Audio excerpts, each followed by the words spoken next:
it is my pleasure to introduce to you our BSW Essay Contest winner, Bonnie Walker. I consider the word journey to have many meanings and metaphors: travel, life, purpose, and experiences which lead to a multitude of decisions. Those decisions are the building blocks of who each of us are.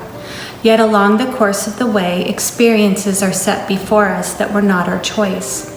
As a result of these moments, it leads us to make decisions to survive, to keep going, to cope, and to live.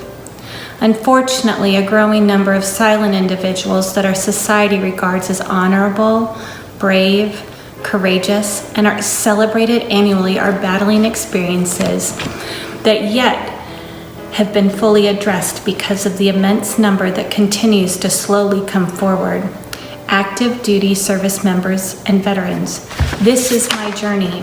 This is my purpose. I come from a long line of family that have served in the military, mostly Navy. I am the first woman in that line to serve. My parents weren't going to pay for college, and I had 1 year left in high school to decide what I was going to do with my life: pay rent to my parents or go serve my country. September 1993 came, and off to boot camp in Orlando, Florida. I thrived holding leadership positions and graduated as one of the top 5 recruits. My training in San Diego was so fantastic that I requested it as my first duty station. I was a 12-hour drive from my parents in New Mexico. Everything was far better than I could have imagined. I was assigned to a great dentist to work with. I got my first tattoo. I had friends. I enjoyed the beach, and my adventures during my downtime were awesome. Everything was perfect until the night my choice was taken away, when I was sexually assaulted by 2 fellow service members. I'm going to save you from the details because it has had so much power over me these last 25 years. Yet my life choices after that and what I have risen to today has made the greatest impact to my journey.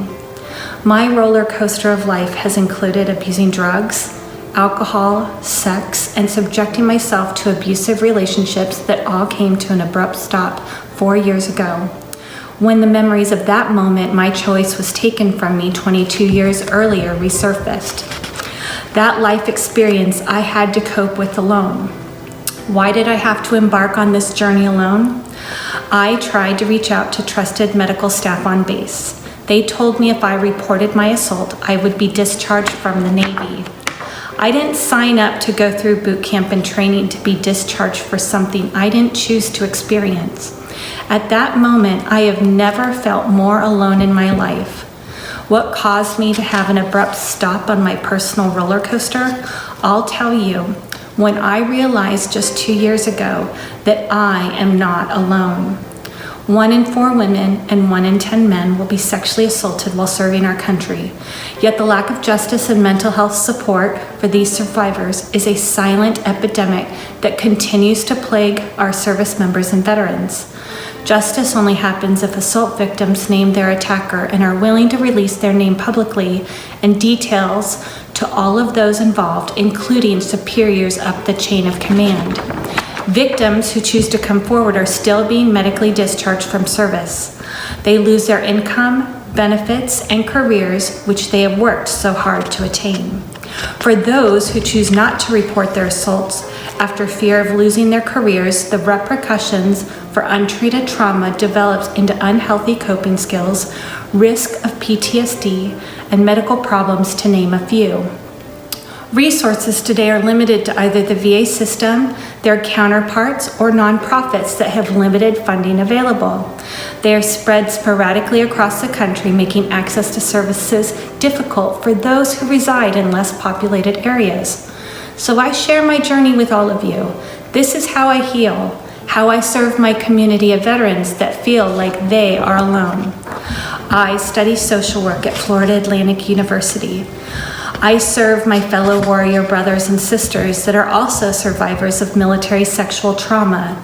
No one should ever feel like they are alone in this journey of healing.